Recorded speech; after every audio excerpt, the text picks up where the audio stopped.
ಲಾಲೂ ಪ್ರಸಾದ್ ಯಾದವ್ ಅವರ ಲಾಲೂ ಪ್ರಸಾದ್ ಯಾದವ್ ಅವರ ಇಬ್ಬರು ಮಕ್ಕಳಿಗೂ ಕೂಡ ಹಿನ್ನಡೆ. ರಾಘೋಪುರ ಕ್ಷೇತ್ರದಲ್ಲಿ ತೇಜಸ್ವಿ ಯಾದವ್ ಹಿನ್ನಡೆಯನ್ನ ನೋಡ್ತಾ ಇದ್ದಾರೆ. ಇನ್ನು ನೋಡಿ, ಮೂರನೇ ಸುತ್ತಿನಲ್ಲಿ ಬಿಜೆಪಿಯ ಸತೀಶ್ ಕುಮಾರ್ಗೆ ಮುನ್ನಡೆ. ಇನ್ನು 1273 ಮತಗಳ ಅಂತರದಲ್ಲಿ ತೇಜಸ್ವಿ ಯಾದವ್ ಹಿನ್ನಡೆಯನ್ನ ಕಾಣ್ತಾ ಇದ್ದಾರೆ. ಇಬ್ಬರು ಮಕ್ಕಳಿಗೆ ಹಿನ್ನಡೆ.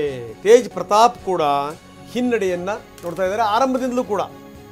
ಇನ್ನು ಎನ್ಡಿಎ ನಿರಂತರವಾಗಿ ಮುನ್ನಡೆಯನ್ನು ನೋಡ್ತಾನೆ ಇದೆ. 196 ಕ್ಷೇತ್ರಗಳಲ್ಲಿ ಮುನ್ನಡೆ. ಮಹಾಗಠಬಂಧನ್ 44ಕ್ಕೆ ಬಂದು ನಿಂತಿದೆ. 196-44. ಇದು ಹೀನಾಯ ಸೋಲು ಒಂದು ಲೆಕ್ಕದಲ್ಲಿ. 44 ಈ ಬಾರಿ ಬಹಳ ಭರವಸೆ ಇತ್ತು ಅವರಿಗೆ. 20 ವರ್ಷಗಳಲ್ಲಿ ಆಡಳಿತ ನೋಡಿ ಜನ ಬೇಸತ್ತಿರ್ತಾರೆ.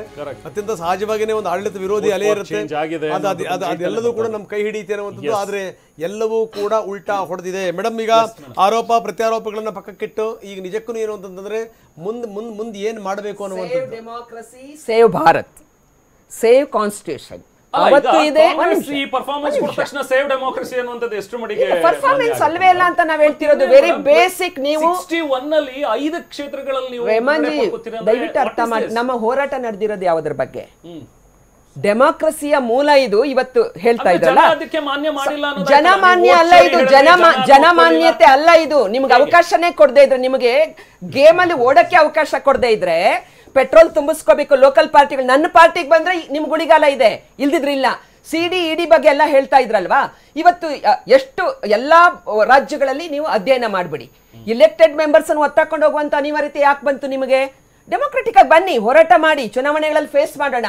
ಇವತ್ತಿನ ತನಕ ಇಷ್ಟು ಅಧಿಕಾರ ಕೊಟ್ಟರು ಕೂಡ ಇವತ್ತಿನ ತನಕ ನೀವು ಬೇರೆ ಪಕ್ಷಗಳ ಜೊತೆ ಹೊಂದಾಣಿಕೆ ಮಾಡ್ಕೊಳ್ಳೇಬೇಕಾದ ಅನಿವಾರ್ಯತೆ. ಕರ್ನಾಟಕಕ್ಕೆ ಬನ್ನಿ, ನೀವು JDS ಜೊತೆ ಅನಿವಾರ್ಯತೆ ಯಾವಾಗ ಬಂತು? ನಿಮಗೆ ಅಧಿಕಾರ ಪ್ರಾಪ್ತಿ ಅಂದ್ರೆ ಗೊತ್ತಿಲ್ಲ, ನಿಮ್ಮನ್ನು ಒಪ್ಕೊಂಡಿಲ್ಲ ಜನ. ಗೆಲುವಿಗೆ ಏನ್ ಕಾರಣ, ಏನ್ ಹೇಳಿದ್ರಲ್ಲ ತಾವು? ಹೆಂಗೆ ನಾನು ಹೇಳಿದ್ನಲ್ಲ, ಅವ್ರದ್ದು ಹೇಳುವಂತ ನೀತಿಗಳಿಗೂ ಮತ್ತು ಅವರು ತೋರುವಂತ ಅನುಷ್ಠಾನಗೊಳಿಸುವಂತದಕ್ಕೂ ಸಂಬಂಧ ಇಲ್ಲ. ಎಥಿಕ್ಸು ಇಲ್ವೇ ಇಲ್ಲ. ಈಗ ಗ್ಯಾರಂಟಿಗಳನ್ನ ವಿರೋಧ ಮಾಡ್ತೀರಿ, ನೀವಲ್ಲಿ ಕೊಡ್ತಾ ಇದ್ದೀರಿ. ಯಾಕಂದ್ರೆ ಅಲ್ಲಿ ಒಪ್ಕೊಳ್ಳಿ, ಭಾರತ ದೇಶವನ್ನ ಶೋಷಣೆಗೆ ದುಡಿದ್ದೀರಿ, ಕಷ್ಟಕ್ಕೆ ದುಡಿದ್ದೀರಿ, ನಿಮ್ಮ ಪಾಲಿಸಿಗಳಿಂದ ಉಳ್ಳವೇ ಆಗ್ತಾ ಇದ್ದಾರೆ. ಒಬ್ಬ ರಾಹುಲ್ ಗಾಂಧಿ ಅವರು ದೇಶದಾದ್ಯಂತ ಇವತ್ತು ಡೆಮಾಕ್ರಸಿಯನ್ನು ಉಳಿಸೋದಕ್ಕೆ ಹೋರಾಟ ಮಾಡುವಂತ ಸಂದರ್ಭದಲ್ಲಿ, ಹಾಗಾದ್ರೆ ಮುಸಲ್ಮಾನರನ್ನ ನೀವು ಟಾರ್ಗೆಟ್ ಮಾಡ್ತೀರಂದ್ರೆ ದೇಶ ಬಿಟ್ಟು ಬ್ರ್ಯಾಂಡ್ ಮಾಡಬೇಕು.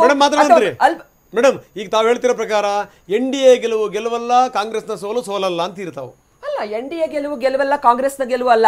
ಕಾಂಗ್ರೆಸ್ನ ಸೋಲಲ್ಲ. ನೀವು ಆರಂಭದ ಪ್ರಕ್ರಿಯೆ, ನಿಮ್ಮ ಚುನಾವಣಾ ಪ್ರಕ್ರಿಯೆ, ಇಡೀ ECಯನ್ನ ನಾವು ಅವತ್ತು ಟಾರ್ಗೆಟ್ ಮಾಡಿದೀವಿ, ಇವತ್ತು ಟಾರ್ಗೆಟ್ ಮಾಡಿದೀವಿ. ನಿಮ್ಮ ಒಂದು ಹಿಡಿತಕ್ಕೆ ತಗೊಂಡಿದ್ದೀರಾ, ಮಿಸ್ಯೂಸ್ ಮಾಡ್ತಾ ಇದ್ದೀರಾ, ದಬಾವಣೆ ಮಾಡ್ತಾ ಇದ್ದೀರಾ, ದಬ್ಬಾಳಿಕೆ ಮಾಡ್ತಾ ಇದ್ದೀರಾ.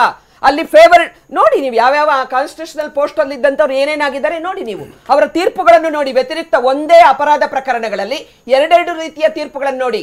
ಅವತ್ತೂ ಇತ್ತು ಈ ಸಮಾಜ ಉಳ್ಳವರ ಇಲ್ಲದವರ ಪರವಾಗಿ ಡಿವಿಷನ್, ಅವತ್ತು ಇತ್ತು, ಇವತ್ತು ಇದೆ. ಬಿಹಾರಲ್ಲೂ ಅದೇ ನಡೀತಾ ಇದೆ.